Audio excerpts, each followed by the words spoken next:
जब इंसाफ की पहली सीढ़ी ही सौदेबाजी में बदल जाए तो एक आम आदमी आखिर जाए तो फिर कहां जाए।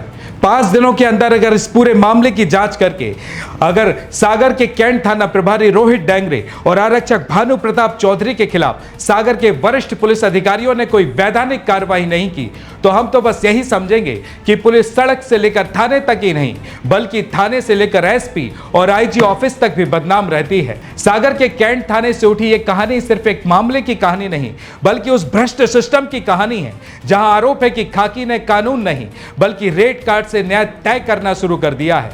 अगर आप किसी मामले में पुलिस के पास जाएं और वही पुलिस आपसे इंसाफ के बदले सौदा करने लगे तो आप क्या करेंगे।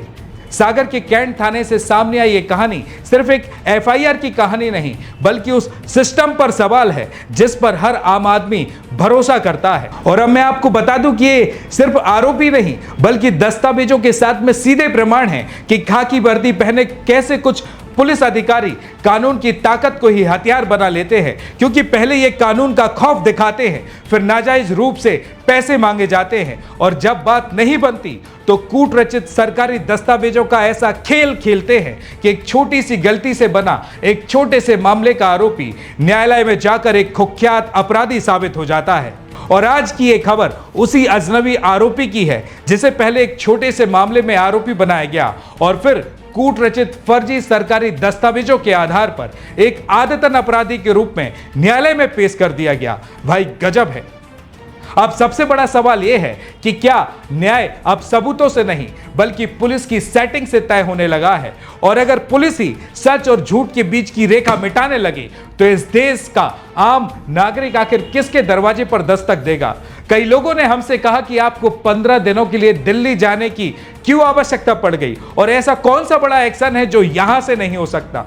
तो इसी सवाल का जवाब मैं सागर की जनता को इस खबर के माध्यम से देने के लिए जा रहा हूं, क्योंकि जब बॉटम से लेकर टॉप पुलिस ऑफिसर तक ही इस नेक्सस में हूं तो आप क्या कहेंगे। इतनी खबर चलाने के बाद भी कैंट थाना के पुलिस अधिकारियों पर कोई कार्रवाई नहीं होना इस बात का संकेत है कि यह नेक्सस टॉप से लेकर ऊपर तक जा सकता है। अब इस पूरी तमाम खबर में हम आपको बताएंगे कि कैसे कई भ्रष्ट पुलिस अधिकारी चंद पैसों के लिए इस पवित्र खाकी की गरिमा को मिट्टी में मिला देते हैं और वरिष्ठ पुलिस अधिकारी इस पर कोई एक्शन भी नहीं लेते। नमस्कार, मैं हूं आपके साथ में भूपेंद्र सिंह और आप रिपब्लिक सागर मीडिया के साथ में हैं। सबसे पहले हमारे चैनल को सब्सक्राइब करें and don't forget press the bell icon to get all the notification for our upcoming video. Madhya Pradesh के सागर जिले के कैंट थाना पुलिस की कार्यप्रणाली पर एक बार फिर गंभीर सवाल खड़े हो गए हैं।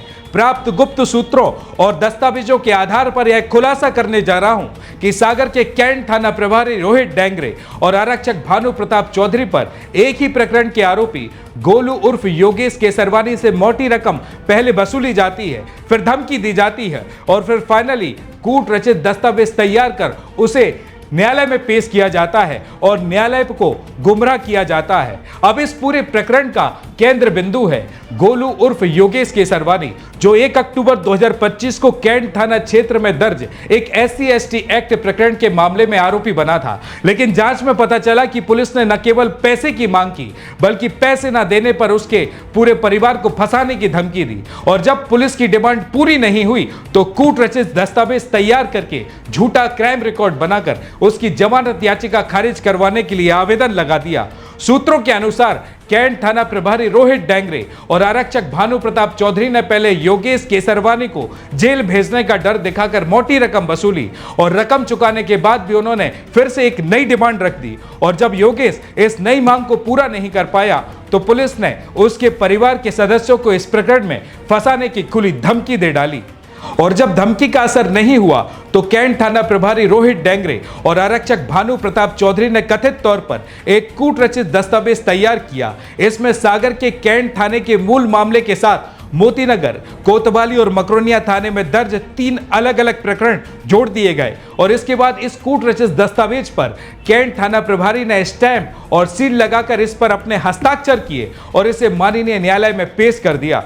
तो अब इसमें सबसे चौंकाने वाली बात यह है कि इन तीनों अतिरिक्त प्रकरणों में गोलू उर्फ योगेश केसरवानी नाम का कोई भी व्यक्ति आरोपी नहीं था। फिर भी इन्हीं क्राइम रिकॉर्ड के आधार पर न्यायालय ने आरोपी की जमानत याचिका खारिज कर दी और उसे जेल भेज दिया।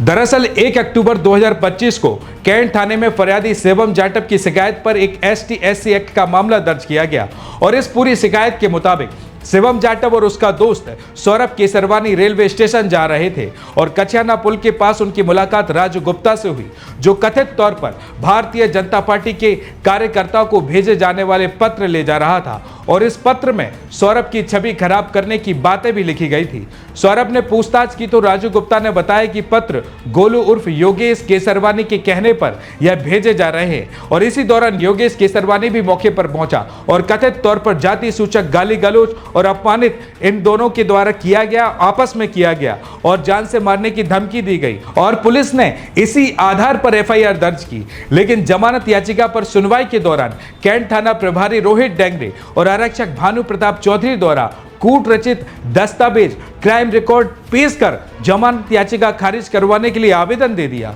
अब सवाल उठता है कि क्या कैंट थाना पुलिस ने जानबूझकर सम्मानित न्यायालय को गुमराह किया और ये स्टांप और सील लगाकर तैयार किए गए दस्तावेजों की सत्यता क्या है? और सबसे बड़ा सवाल यह है कि अन्य थानों में दर्ज प्रकरणों में योगेश केसरवानी का नाम ना होने के बावजूद उसे क्राइम रिकॉर्ड में कैसे जोड़ दिया गया?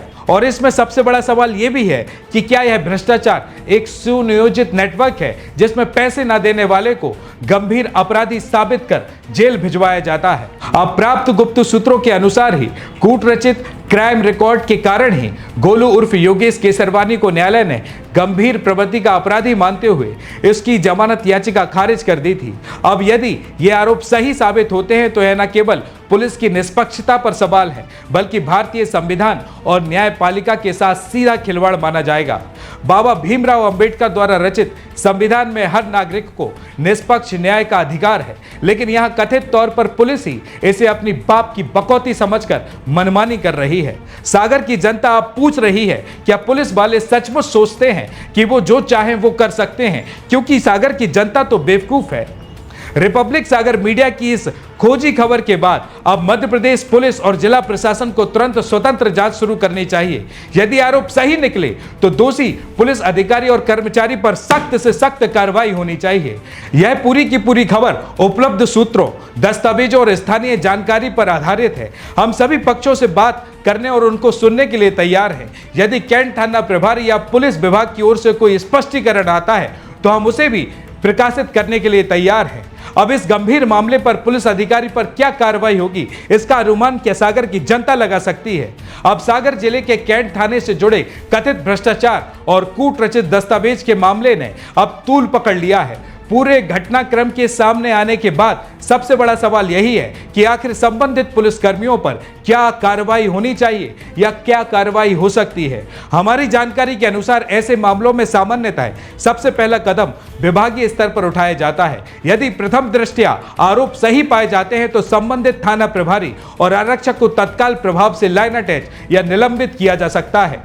इसके बाद एक डिटेल्स डिपार्टमेंट इंक्वायरी शुरू की जाती है जिसमें कूट रचित दस्तावेज, कॉल डिटेल्स और पूरे प्रकरण की जांच की जाती है। यदि जांच में कूट रचित दस्तावेज बनाकर न्यायालय को गुमराह करने या जबरन वसूली जैसे प्रथम दृष्टया आरोप पाए जाते हैं तो संबंधित पुलिसकर्मियों के खिलाफ सेवा की बर्खास्तगी तक की कार्रवाई संभव है, यह आपको पता है। तो वही है, पूरा मामला केवल विभागीय कार्रवाई तक सीमित नहीं रहेगा। अगर आरोप सिद्ध होते हैं तो संबंधित अधिकारियों पर आपराधिक प्रकरण भी दर्ज हो सकता है। इसमें धोखाधड़ी, जालसाजी, फर्जी दस्तावेज का उपयोग और सरकारी पद का दुरुपयोग जैसी गंभीर धाराएं लग सकती हैं, जिनमें जेल की सजा का भी प्रावधान है। कई कानून के जानकारों का मानना है कि यदि न्यायालय को गुमराह करने की बात सामने आती है तो अदालत भी इसे संज्ञान में लेकर सख्त से सख्त अपना रुख अपना सकता है।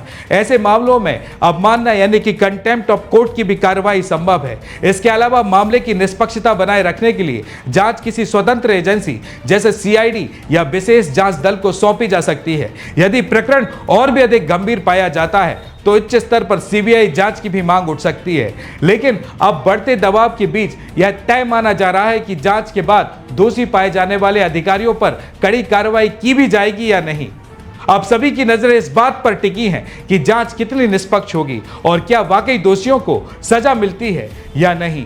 अब इस पूरे प्रकरण का जो हमने खुलासा अपने चैनल के माध्यम से किया है और इस प्रकरण में जो आरोपी है गोलू, यानी कि जो गोलू केशरवानी है, उसको बहुत डराया गया है और डर के कारण वो सामने नहीं आ रहा। हम चाहते हैं कि पुलिस के वरिष्ठ अधिकारी इसको संज्ञान में लें और इस प्रकरण में जो आरोपी बना है और जिसको आरोपी बनाकर उसके फर्जी दस्तावेजों के अनुसार एक फर्जी क्राइम रिकॉर्ड बनाकर न्यायालय में पेश किया गया, उस पर संज्ञान ले और जिस अधिकारी ने ये क्राइम रिकॉर्ड तैयार किया, किस आधार पर किया, किसके कहने पर किया, किसके देने पर किया, इसकी भी जांच की जाए। जय हिंद, जय भारत।